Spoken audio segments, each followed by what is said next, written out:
Negara produsen kendalikan dunia perdagangan lalu kendalikan dunia keuangan. Itu persepsi old mind. Pasar modal dan pasar uang lah sebenarnya pengendali dunia keuangan. Dan ini persepsi new mind. Neraca perdagangan positif dianggap baik dan solusi bernegara oleh old mind. Faktanya selama menjabat malah impornya membesar. Lalu selalu negatif dagang dengan kakak tertua Tiongkok. Jujur, entah bagaimana kok sekarang kakak tertuanya negara komunis ya. Dan diterima luas lagi pemahaman bahwa tidak apa-apa bekerja sama dengan negara komunis. Yo wes, kita lanjut. Toh jabatan old mind ada batasnya. Kembali ke kalimat awal, negara produsen akan kendalikan dunia perdagangan dan dunia keuangan. Itu strategi Tiongkok. Di mana negara defisit alias yang Tiongkoknya surplus, pasti negara yang kalah tersebut akan dipaksa pakai yuan. Catat ya, ketika sebuah negara pakai mata uang negara lain untuk transaksi, artinya negara tersebut kalah ekonominya. Kita lihat strategi serangan ekonomi dari ilmu ekonomi. Money 1.0 adalah uang hanya sebagai alat bayar pelancar transaksi. Kemudian uang menjadi alat modal yang disebut money 2.0. Kemudian uang menjadi alat kendali ekonomi disebut money 3.0.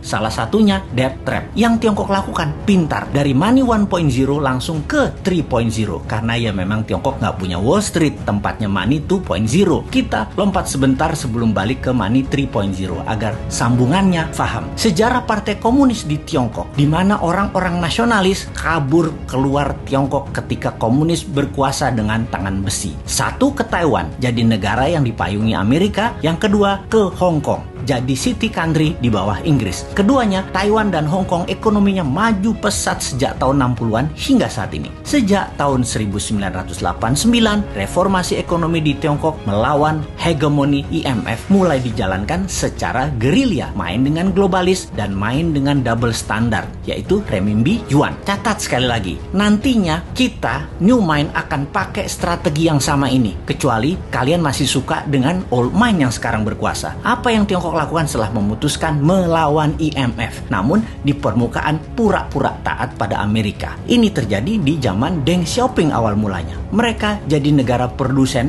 buruh murah. Maklun mengerjakan sebagai tukang jahit apa saja yang disuruh globalis. Lalu perlahan menggeser dari maklun tukang jahit menjadi negara produsen. Maklun ini adalah strategi agar terjadi pembiasaan. Ketika awal menjadi negara produsen, Tiongkok mengizinkan pemalsuan atau kopi atau tiru merek-merek ternama dunia untuk beredar di dalam negerinya. Semakin mahir, maka mulai negara membiayai sektor hulu produsen, pabrik-pabrik dengan uang renminbi yang uang tersebut tidak boleh beredar di luar negeri, hanya boleh beredar di Tiongkok. Inilah awal tahun 90-an mereka lakukan ini semua secara masif, secara gila-gilaan. Apa saja dibangun. Dan setelah menjadi pengendali produksi, mulai ekspansi di tahun 2013 dengan strategi BRI, yaitu Belt Road Initiative. Perlu banyak negara yang harus dikendalikan oleh Tiongkok. Perlu banyak negara yang penduduknya lapar dan pemimpinnya lemah agar mudah dikendalikan agar membeli barang-barang Tiongkok dan menggunakan mata uang Tiongkok. Awalnya dengan memberi pinjaman. Namun bukan uang tetapi barang, seperti jalanan dibangunin. Pokoknya jadi barang. Jembatan dibangun jadi barang, pelabuhan, bandara, jaringan kereta api yang semuanya punya kesamaan, yaitu pelancar jalur angkutan barang guna menciptakan ketergantungan terhadap produk Tiongkok dan kelancaran distribusi barang. Kemudian kendali atas pasar yang kebetulan semua bergeser ke digital. Jadi strateginya adalah beli dan ambil semua jaringan marketplace milik pengusaha lokal sebuah negara agar isi produknya adalah barang-barang buatan Tiongkok. Begitu sudah tercapai ketiganya, maka tahap keempat, mata uang Tiongkok dipakai sebagai alat transaksi. Pertama, sebatas transaksi dua negara. Nanti tahap kelima sampai ke pasar-pasar tradisional bisa pakai yuan. Ingat, ketika keluar negeri, yuan yang disebut. Itu membedakan asal uang itu. Walau kalau ditanya di Tiongkok, bagi mereka sama itu yuan atau renminbi. Namun kita pahamlah, kita kan ngerti bernegara, ngerti bagaimana Tiongkok bermain, dan ngerti cara memainkannya. Sayang aja masih sedikit yang percaya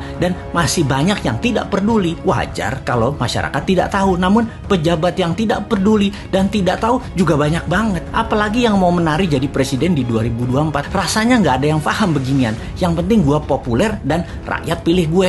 Lihat aja daftar 10 orang yang katanya calon presiden di lembaga survei. Kita review satu persatu. Paham nggak bernegara ala Tiongkok dan Amerika? Rasanya Kagak ya, New Mind beda. Kita paham dan strateginya bukan ikuti keduanya, namun punya strategi sendiri untuk main 3 kaki awalnya dan menyalip di tikungan di tahun 2030 menjadi 3 besar dunia dan di 2045 menjadi negara superpower. Kalau hanya naik 7% setahun dan faktanya 5% pertumbuhan ekonominya, mimpi jadikan Indonesia negara superpower. Buktinya sekarang aja pakai yuan dagangnya, harusnya pakai rupiah. Bos, itu artinya kalian old mind geblek bernegaranya.